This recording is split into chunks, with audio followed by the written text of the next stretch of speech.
Welcome everyone, welcome back if you're a regular. This is the long-awaited part 2 of the Bombshells from Kaylee. I have to apologise about why it's taken so long for me to get this video out. The information I was given was so... I had to basically get it down on paper from what I'd recorded over an audio, and I wanted it to sort of flow a little bit better than the last video, even though I think most of you didn't have any complaints about that. So this was a conversation I had with Kaylee and actually with Ethan as well about a month ago now. That was a very long, in-depth conversation that lasted about a couple of hours, which, as I said, I kind of tried to record over audio. And I've spent the last few days trying to get it down on paper. It's still not going to be, how shall I say, it might not run in order. There might be some toing and froing, so please bear with me. There's a lot of information here. Some of it will make sense, some of it doesn't, and I'm hoping again that you guys are going to be able to help me out where you can and do a bit of research or digging around for information, because some of these things might make sense, hopefully. But there is some very interesting bits and pieces in all of this. So before I begin, here's the disclaimer. It's not a reading. I'm giving you some information that I was passed on from Spirit, and therefore it's may or may not be factual. I'm certainly not claiming it to be 100% factual, and it can be interpreted in many ways, and because I have to protect myself and I have to protect this channel, I also am stating that this is for entertainment purposes only. So let's get going. Okay, I'll try and make this make sense as much as I can. Please just bear with me. So it started with Kaylee. The very first thing she told me about was something regarding her mum's sister or sister-in-law. Now, she did make it clear that sister-in-law wasn't her dad's sister. I don't even think her dad has a sister. I don't know, he might do. But if it's a sister-in-law, then it's possibly a brother or, one of her mum's brothers, or one of her mum's, it has to be one of her mum's brother's partners. But anyway, she gave me energy of sister or sister-in-law. So we're talking about Kaylee's mum, who's Christy, female relative. Apparently this woman works as a therapist, or she works in mental health services, or some kind of psychiatric services. What she's told me is that this woman, who's related to her mum, apparently, allegedly,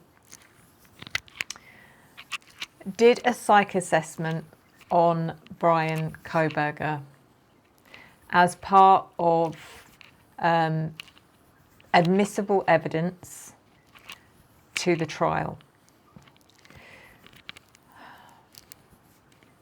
So the evidence, first of all, she made it very clear that that has been completely covered up and hidden, that there's any connection whatsoever, this woman, to anything to do with the Gonzalez. Nobody knows about it. Nobody knows there's a connection. But essentially, the report she's written on Brian, which would have been for the state, not for the defence, has been manipulated in a way to make it look very damaging for Brian Kohberger. The evidence, she said, the evidence was going to be presented to court to make Brian look like he has psychopathic tendencies, etc., all of which are untrue. I don't know how recently this was done, but that's the first thing she told me. The next thing we spoke about was there was some confusion over some timelines. And because I asked Kaylee, I said, the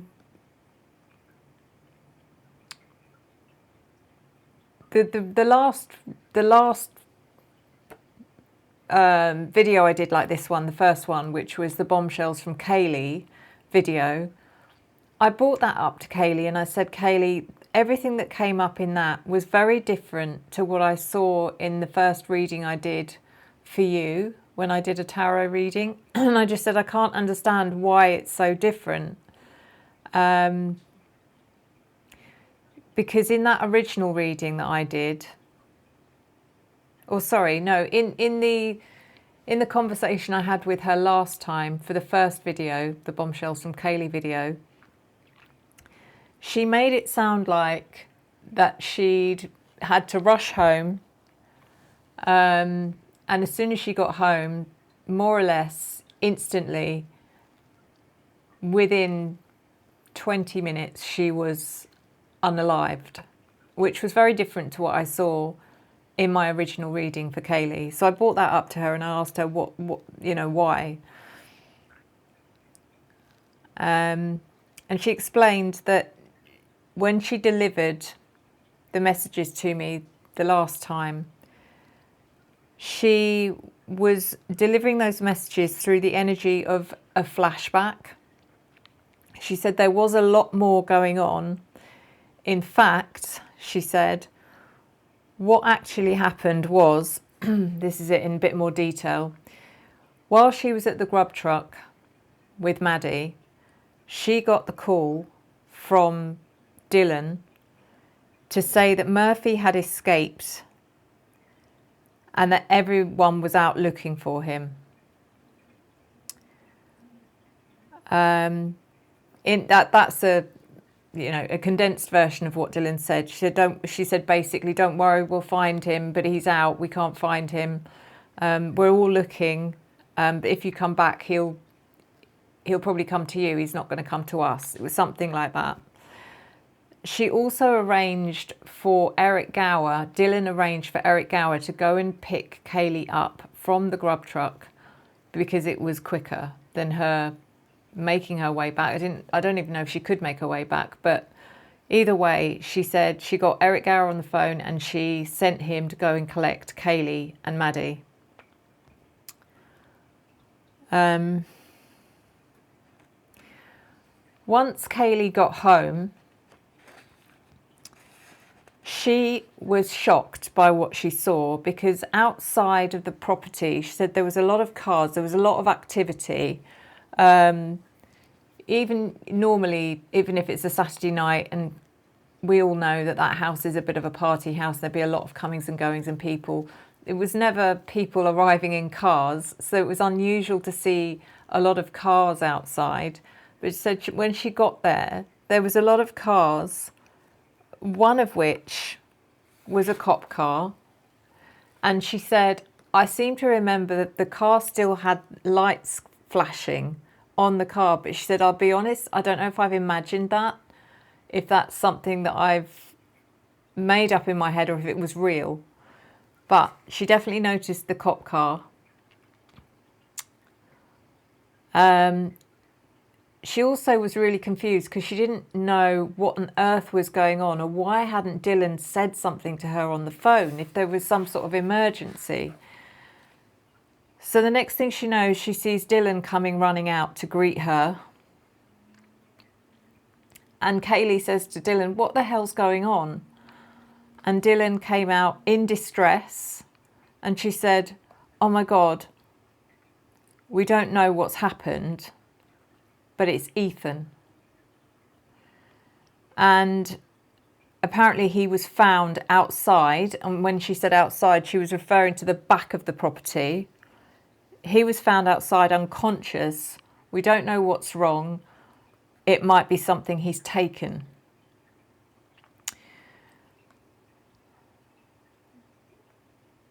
And then Kaylee asked her, why didn't you tell me any of this? Sorry, no. I asked Kaylee, why didn't you tell me any of this in the first reading that I did for you? And she said, you weren't directly communicating with me. You were picking up imagery and interpreting it. So I asked, did I get it wrong then? And she said, no, you didn't get it wrong. It's how you put it together that was wrong. Some things I saw weren't even from that night, apparently, but they were from previous nights. So we're talking about the very first reading I did on Kaylee. So she also confirmed she thinks it was around 10 to 3 a.m. at this time when she'd arrived at the house.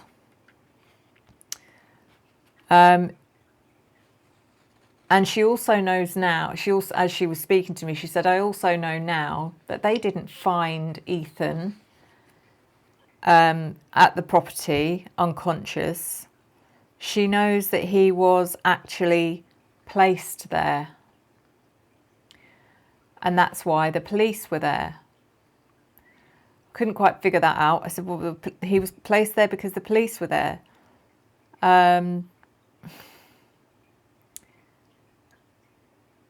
Yeah. Some interesting info, and this is where we're jumping a bit from different situations. Okay, so bear with me. I'm just going through. It was too much to try and put this in any kind of order, so please bear with me. But the next thing she told me about, or she didn't tell me about, but for some reason this came up, which is regarding Demetrius and Emma Bailey. So I have actually known this for quite some time. I've known this information for quite some time. It was given to me last year, I think, and I was going to save it for a reading on Demetrius, Emma Bailey. And that is that there was something, and forgive me again because I've forgotten the names, but I do remember a situation which I believe is factual, where Demetrius was involved or questioned or arrested regarding the death of a university student which was ruled as a suicide. However, it was Demetrius that unalived that student. It was a male student. And I am going to go into more detail into what that is all about in a reading. Okay, I'm not going to go into it now because otherwise it's probably left you going, oh God, please tell me. However, Demetrius apparently was the DoorDash driver that night. However, Demetrius was a DoorDash driver with very special deliveries. I think you understand what I'm saying. Didn't tend to be food. It tended to be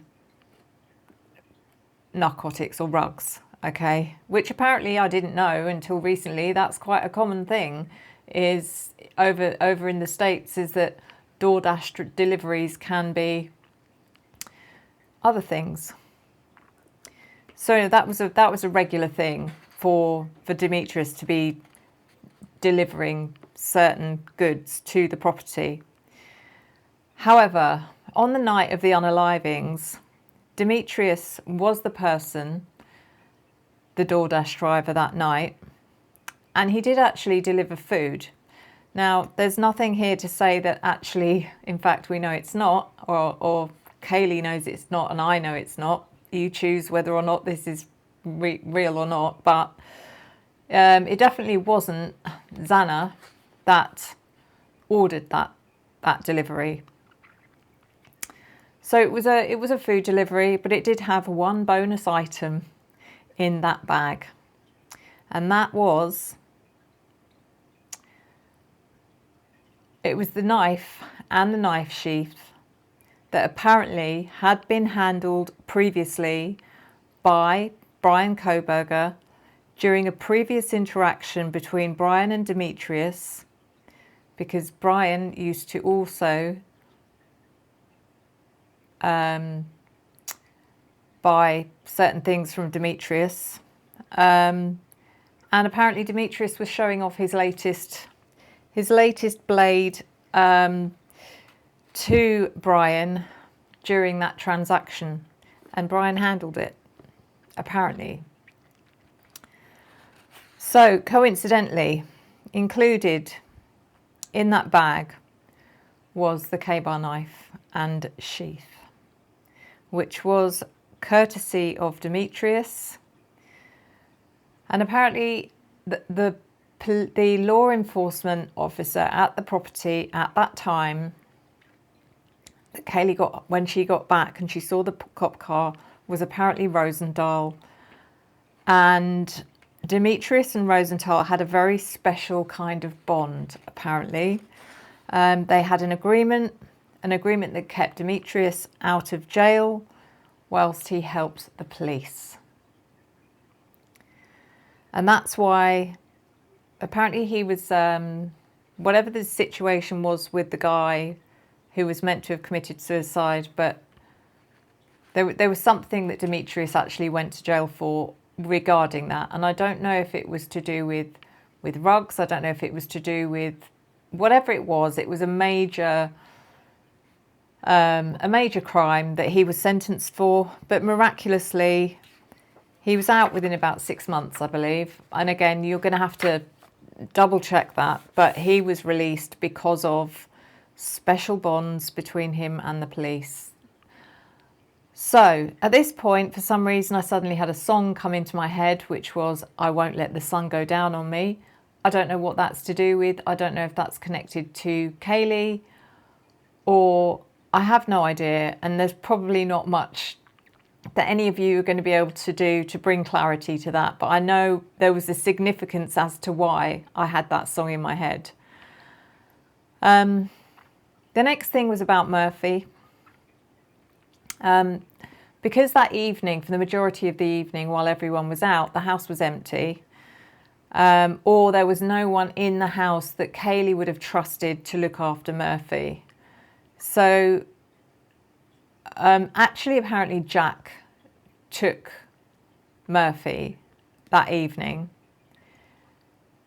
And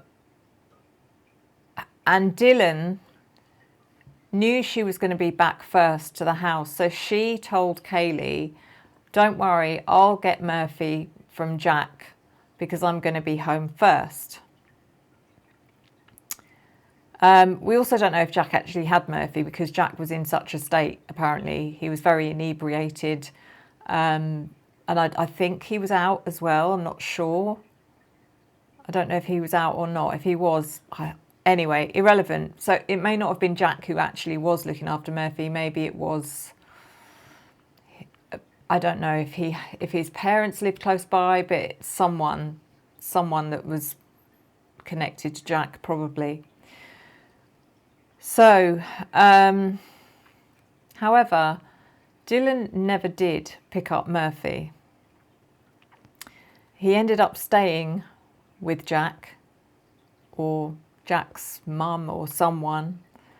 And Kaylee was really upset about this when she told me. She said, "I never got to see him that night. I never saw Murphy before I died." And that really, really upset her. The next thing, which is also incredibly significant, which is going to require some quite deep research, I think, and I just haven't had time to do it, but I'm desperate to do this myself. The next thing that came up was something called Silkworm. And it is significant because it's code or it was symbolic. However, Kaylee then just said it's someone's username or nickname online. And I asked her where, who, what, where are we talking about? And she said she knows this person from Yik Yak, which is it's like a university-based chat like social media app, which I think is specifically for students. I don't know, I'm not sure, but you can look it up, you can find out. This person, who went by the name of Silkworm, was incredibly careful about his identity. Nobody knows who he is, and Kaylee said everybody has tried. She said, trust me, everyone's tried to find out who this person is, but nobody knows.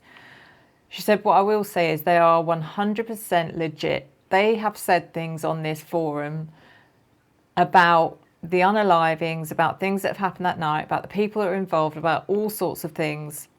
And she said everything that they've said is 100% true. It's legitimate. They know.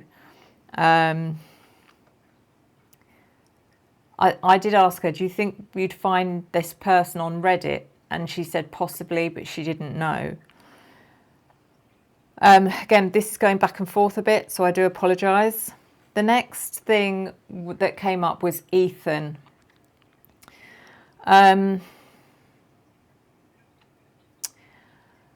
When Ethan was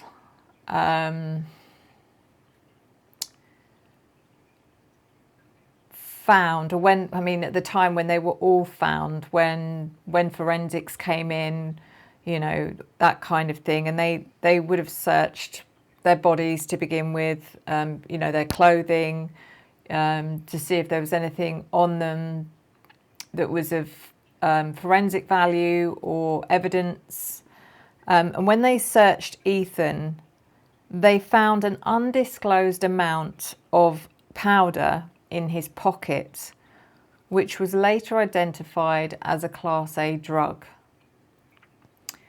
A member of his family was informed, and that member of his family went absolutely crazy, saying that there was no possible way that Ethan would have had anything to do with that particular substance. This person said he's dabbled in certain things, but not that. He's dabbled in the green herbal substance. He's dabbled in the happy pill substance. But when it came to hard drugs, he was quite naive. Not naive, but just very, very wary, very cautious. He was quite wholesome and clean living, apparently, Ethan was.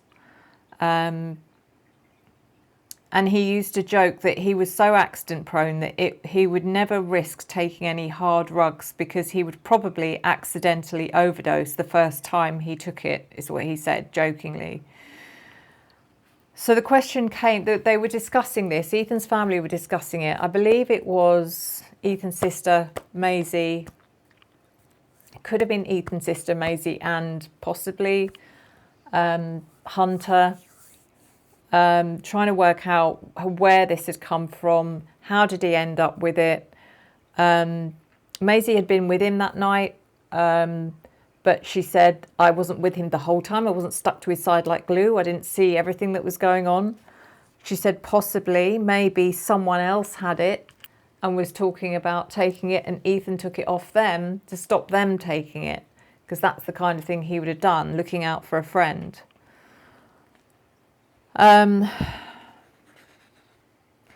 Macy was really, you know, obsessed is the wrong word, but she was so confused by this, trying to work out how it ended up on him, and the question, was it planted on him, did come up. We still don't know, or Kaylee couldn't tell me whether anything was found in his system during the autopsy. Still talking about Ethan, the next thing that came up was this was a bit more lighthearted. I don't even know what the relevance is, but I'll tell you anyway because Kaylee told me. I did a reading on Ethan's dad and mentioned something about, while I was doing that reading, Kaylee popped in during that reading to say to me, she's got one of the funniest stories about Ethan or something that really always makes her laugh, but she didn't tell me specifically what it was. And this is where she told me what that story was. So apparently this is a memory that there was some sort of barbecue or something going on. It was a summer do anyway, outside, and she was there. I think there were probably a lot of them together. There was Ethan, there was Kaylee, there was a lot of people. It was just a really nice summer's afternoon. And they were sharing stories. Ethan's parents were sharing stories about the 3 children, the triplets, when they were younger. And Ethan's dad was telling her the story, of when Ethan was about 3 or 4 years old. When they were at the circus, I believe it was a circus. And they had like front row seats, so they were right near the front. Now, Ethan's dad used to tease Ethan when he was little, and used to tell him he looked like a monkey. He looked like a monkey. So you look like a monkey. I can't tell the difference. And he used to do it all the time. He used to constantly tease him about looking like a monkey. He didn't look like a monkey, but he was just being silly. So anyway, they're at the circus, and there was an act came on. There was a couple of guys on unicycles and chimpanzees on the guys' shoulders. One came out after the other. Anyway, as the second man sort of cycled onto the stage, this monkey has started to freak out a little bit and looked directly at Ethan, literally stared straight at Ethan. And his dad turned around to Ethan and went, "Oh my God, see, they recognise you. They think you're their brother," like this. And Ethan just completely lost it. He just started bawling his eyes out, crying, and just saying, "I don't want to be a monkey. I don't want to be a monkey." And apparently that was hilarious. And Kaylee could not stop laughing about that. And apparently Ethan was traumatised by that, right up to the day he died. He didn't find it funny. He said it wasn't funny. I was traumatised. So anyway, sorry to go switching back and forth again. We're going back to this silkworm situation. So there's rumours going around that this user with the username Silkworm was actually a cop. That's the rumours that are going around. Kaylee can't confirm it, but she said she thinks it is. She said it's someone who had information about where and when you could pick up rugs. This person was a top of the chain connection who had access to police communications. They always were one step ahead. They knew, it's like they had access to the police radio frequencies. They knew when the police were around, when they weren't around, apart from everything that happened that night as well. So, sorry about that, because again, it's a bit disjointed. We're back to Ethan, okay? Now this again is important, okay? This is regarding Ethan and a sweatshirt that he had.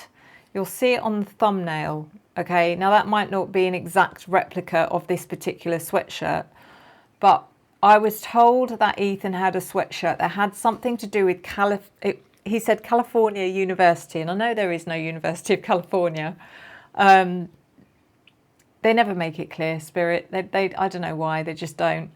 But he said he had this sweatshirt, which was like a California or some sort of California University sweatshirt, which was navy blue with white writing. And he said this is significant because he was either wearing it or it was in the property somewhere at the time of his, unaliving, and that would have had forensic evidence on it that was probably from the perpetrator. And he said he has no idea where it is. He thinks it's probably been deliberately disposed of, and Ethan's family should be looking for it, or they may not even know that that was something that was either in the property or he was wearing at the time. Probably if he was wearing it at the time, they would have known, but it would have been, you know, on the bedroom floor or something.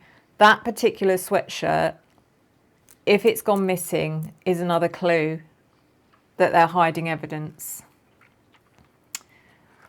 So if you haven't already guessed, Ethan's popped in by this time to talk to me directly. He did come in with Xana. Xana didn't really do any of the talking, it was Ethan. But one thing I will say is that Xana came across as very different to how I'd imagined her.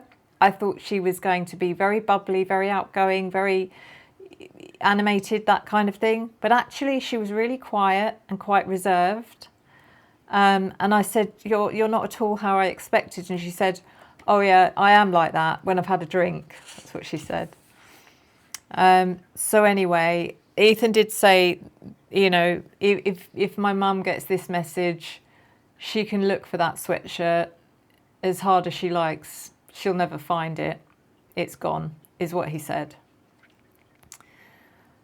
So now we're on to the timings of what happened to Ethan.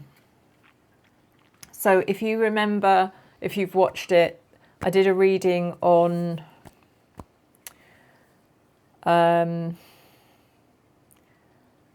I don't know who the reading was on. Was it on his...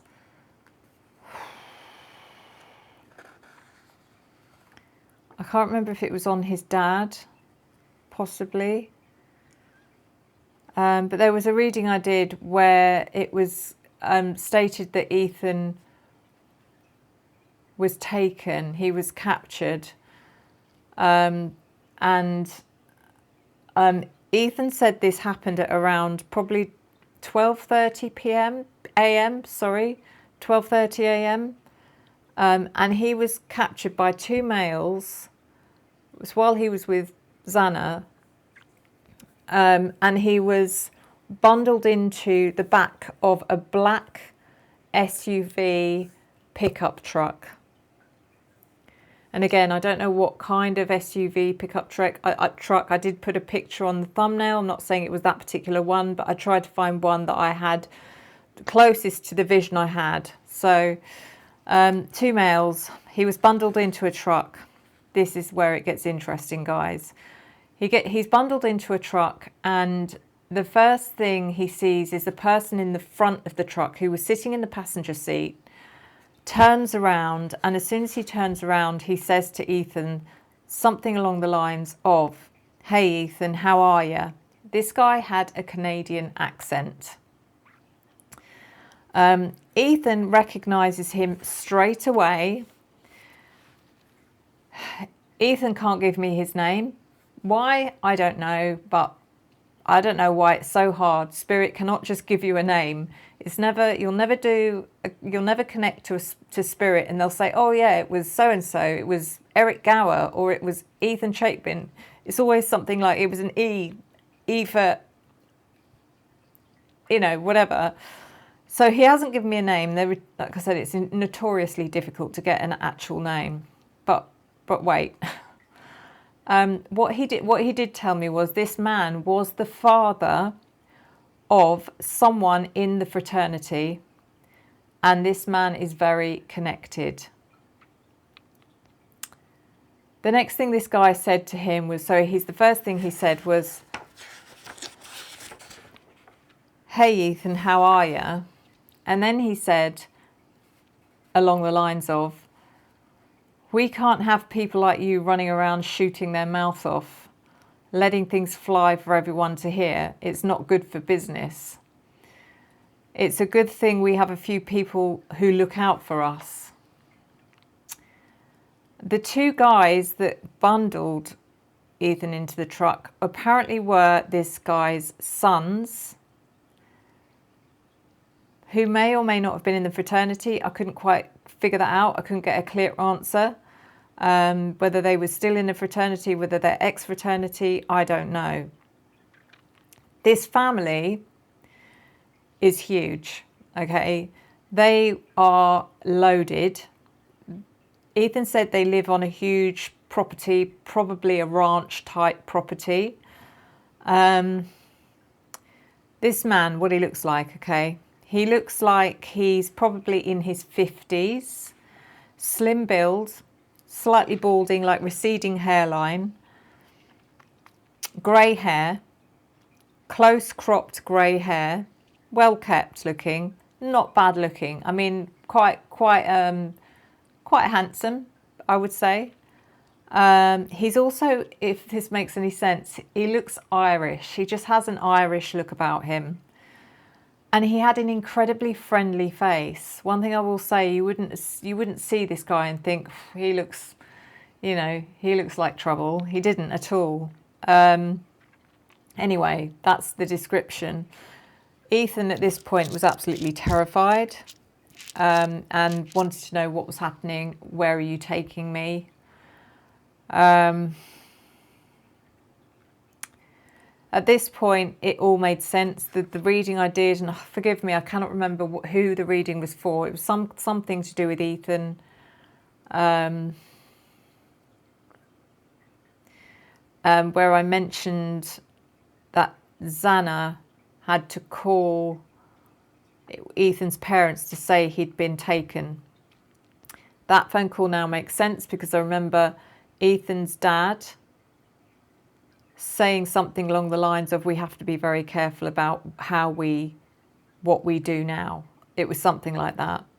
And the reason he said that is because he knew who this man was and he knew what he was capable of, and he didn't want to make the situation worse or risk the rest of the family as well. I mean, obviously he wanted to save Ethan, but how did he do that without bringing harm to anyone else? That was the problem.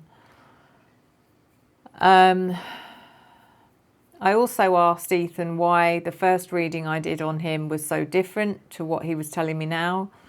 I did the very first reading on Ethan, which brought up situations about a fight breaking out, but also there was something to do with one of Ethan's ex-girlfriends, some sort of issue between an ex-girlfriend's brother or something and Ethan. And Ethan said that was a different issue, he said different shit, different day. So that again was something I picked up on, which wasn't on that specific night. So this whole thing about him being captured by this guy was all to do with how Ethan found out about a particular frat who had been running rugs with Ellie that I spoke about in the original reading. And because Ethan was particularly drunk and quite loud that night, he was just running his mouth off about it.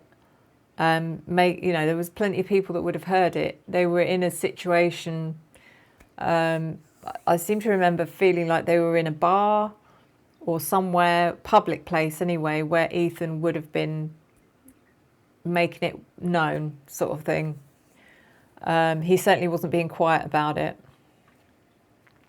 So he wasn't being quiet about it, and he also wasn't thinking about the repercussions of what he was saying.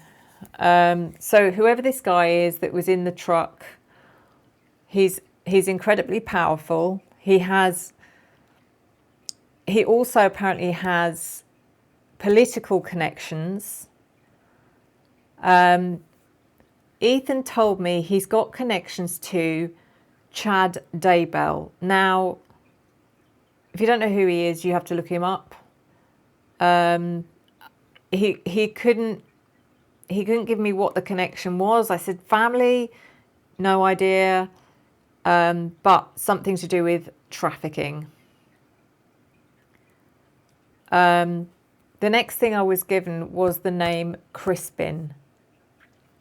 This got interesting because I immediately went to research the name Crispin, any connection to Idaho or the Idaho 4 or anything. And I did get something come up straight away, but it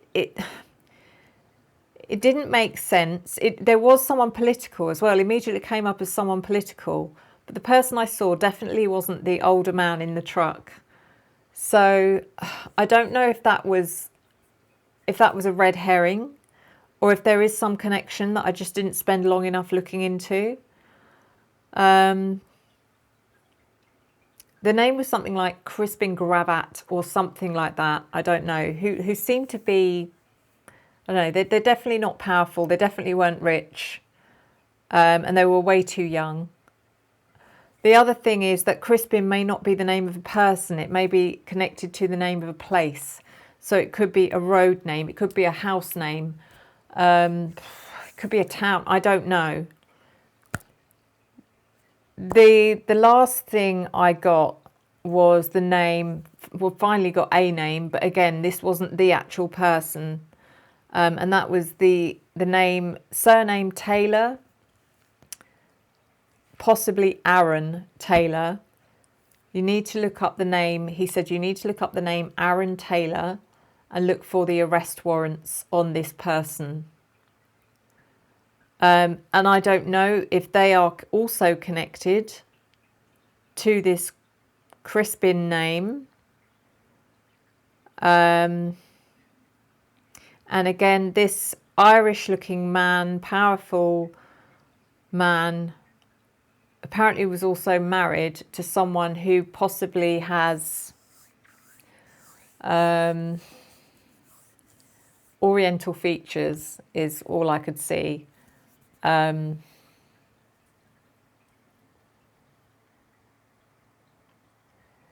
so it's all a bit of a jumbled pot of information, and at that point, I lost the connection with Ethan. I think they knew I was tired, so they dropped out. They both dropped out. I haven't had much interaction with Kaylee recently, but I think she knows it's because I've been so busy. She's been letting me get on with things, but also I do get the feeling that Kaylee's been busy with her own situation in spirit, because there will be, they don't just get to float around and do their own thing kind of thing, especially when they're recently passed. They have to go through a certain level of rehabilitation, of understanding, coming to terms with all of that kind of thing. The other thing I wanted to make clear, because I think it did upset a few people, that when I last spoke to Kaylee, and Kaylee made it seem like when, that she said, well, it's not like people think when we pass, we don't automatically connect with people that we know on the other side. She was speaking as if she knew it all, and she doesn't. I think what really is what happens is that when you first pass, you probably don't automatically, you're not automatically connected with loved ones. There is a period of rehabilitation, of what's the word I'm looking for? It's almost like time to get over especially if it's an unexpected passing, time to get over the shock, time to come to terms with, time to understand what's happened, where you are, all of those things. But it is still different, I think, to how people imagine. I think you can be with anyone that you wish to be with in spirit at any moment. But it doesn't mean that you're with them all the time, if that makes sense. It's like, you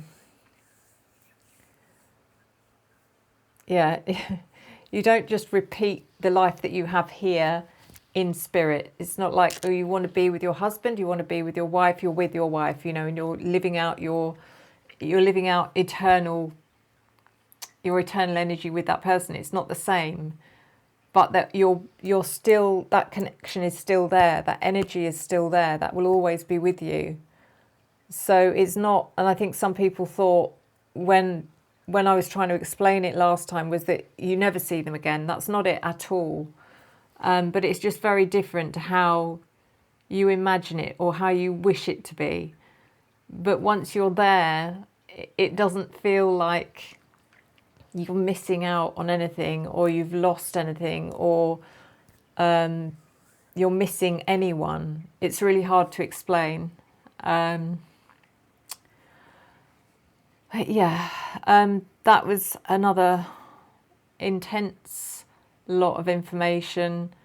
I really don't know if any of it has been of any help. I really hope it is in some way, helps tie up a few more loose ends.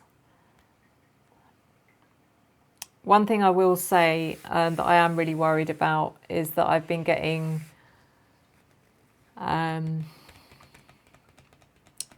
warnings isn't the right word, but what does worry me is there is a possibility that obviously we're getting closer to the trial now, and the defence have got a lot of information that would prove that there's certain procedures that have been going on that cannot be proved, that law enforcement and probably definitely the FBI have been manipulating, fabricating and you know, just basically bringing this thing together through any means possible to make sure that Brian fits this narrative. And it could easily be proved that, and I think the defence are already on it, that there's some very shady stuff going on.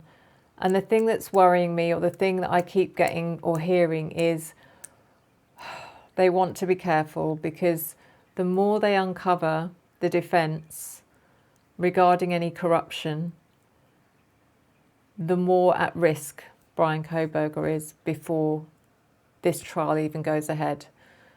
And God forbid that it doesn't get to the point where they have no choice but to fake a Brian Kohberger suicide or of some kind from his jail cell, which would be a very similar situation to the I've forgotten his name, the other guy, not the other guy, but the guy that was apparently unalived himself, but there's evidence to say that he didn't. I think you know who I'm talking about. I've forgotten, but anyway. So I am worried about that. I'm worried. I hope he's being looked after. I hope he's protected. I hope, I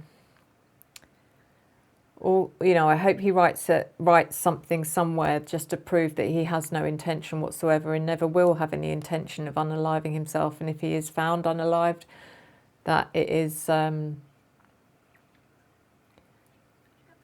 definitely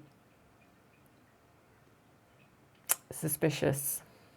He needs to do something. And the other thing is, I don't know why I keep feeling like the trial's going to be delayed until October. Don't know why. I hope I'm wrong, but I will continue doing readings, making notes for you guys if I do get any more information coming in. And I thank you for putting up with this disjointed effort, but I did it. I got it out there, and I am looking forward to hearing your thoughts and comments. And thank you. If anyone is interested and would like information on a private reading, please don't forget you can contact me, revelationtarotgb@gmail.com, or you can book directly into my calendar, and the link is in the description at the top of this reading. So you can either email me or you can book direct. And I really look forward to hearing from you guys. Thank you for your love, your support, your encouragement and your engagement, which I always return to you tenfold. We'll see you next time. Enjoy the journey.